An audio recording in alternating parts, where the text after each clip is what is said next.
Learner driving licence পেশাদার থেকে অপেশাদার অথবা অপেশাদার থেকে পেশাদার কিভাবে করবেন? ধরুন আপনি লার্নার ড্রাইভিং লাইসেন্সের জন্য অ্যাপ্লাই করলেন। এখন আপনি অপেশাদার ড্রাইভিং লাইসেন্সের জন্য লার্নার আবেদন করলেন। কিন্তু আবেদন করার পর আপনি চিন্তা করলেন আপনি পেশাদার করবেন। তখন আপনি কি করবেন?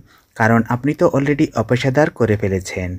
আবার অনেকেই ভুল করে পেশাদার থেকে অপেশাদার করে ফেলেন অথবা অপেশাদার থেকে পেশাদার করে ফেলেন লার্নার ড্রাইভিং লাইসেন্সের ক্ষেত্রে। সেক্ষেত্রে করণীয় কী সেটা আপনাদের আমি এখন বিস্তারিত বলে দেব। আর যদি ভুল হয়ে যায় ভুলের সমাধান কী তাও আপনাদের বলে দেব।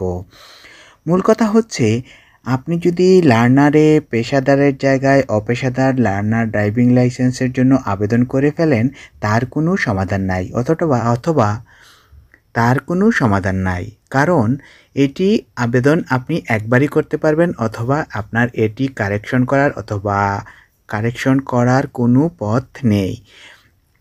তো এখন উপায় কি? এখন আপনার উপায় হচ্ছে যদি আপনি অপেশাদার করতে চাচ্ছেন অথবা পেশাদার করতে চাচ্ছেন, আপনার পেশাদার হয়ে গেছে আপনি অপেশাদার করতে চাচ্ছেন, সেক্ষেত্রে উপায় হচ্ছে আপনি নতুন করে আবার লার্নার আবেদন করবেন। সব কাগজপত্র সাথে নিয়ে অনলাইনে লার্নারের জন্য আবেদন করবেন।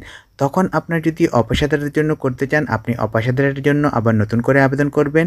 আর যদি পেশাদারের জন্য করতে চান তাহলে আবার নতুন করে পেশাদার ড্রাইভিং লাইসেন্সের জন্য লার্নার আবেদন করতে হবে। সেক্ষেত্রে আপনার আগেরটা আগের মতোই থাকবে, অনলাইনে দেখা যাবে। যখন আপনি নতুন করে আবার আবেদন করবেন তখন আপনার নতুনটাই পার্মানেন্ট হয়ে যাবে লার্নার থেকে ড্রাইভিং লাইসেন্স আবেদনের জন্য। আর পুরনো যেটি করেছিলেন সেটি অটোমেটিক্যালি সার্ভার থেকে বাদ পড়ে যাবে। তো এই ছিল আপনারা যারা এই সমস্যায় আছেন যে লার্নার করে ফেলছেন পেশাদার এখন করতে চাচ্ছেন অপেশাদার অথবা লার্নার করে ফেলছেন অপেশাদার এখন করতে চাচ্ছেন পেশাদার, সেক্ষেত্রে সমাধানের পথ হচ্ছে এটি। এই পথের মাধ্যমেই আপনারা এর সমাধান করে নিতে পারবেন খুব সহজেই। ধন্যবাদ।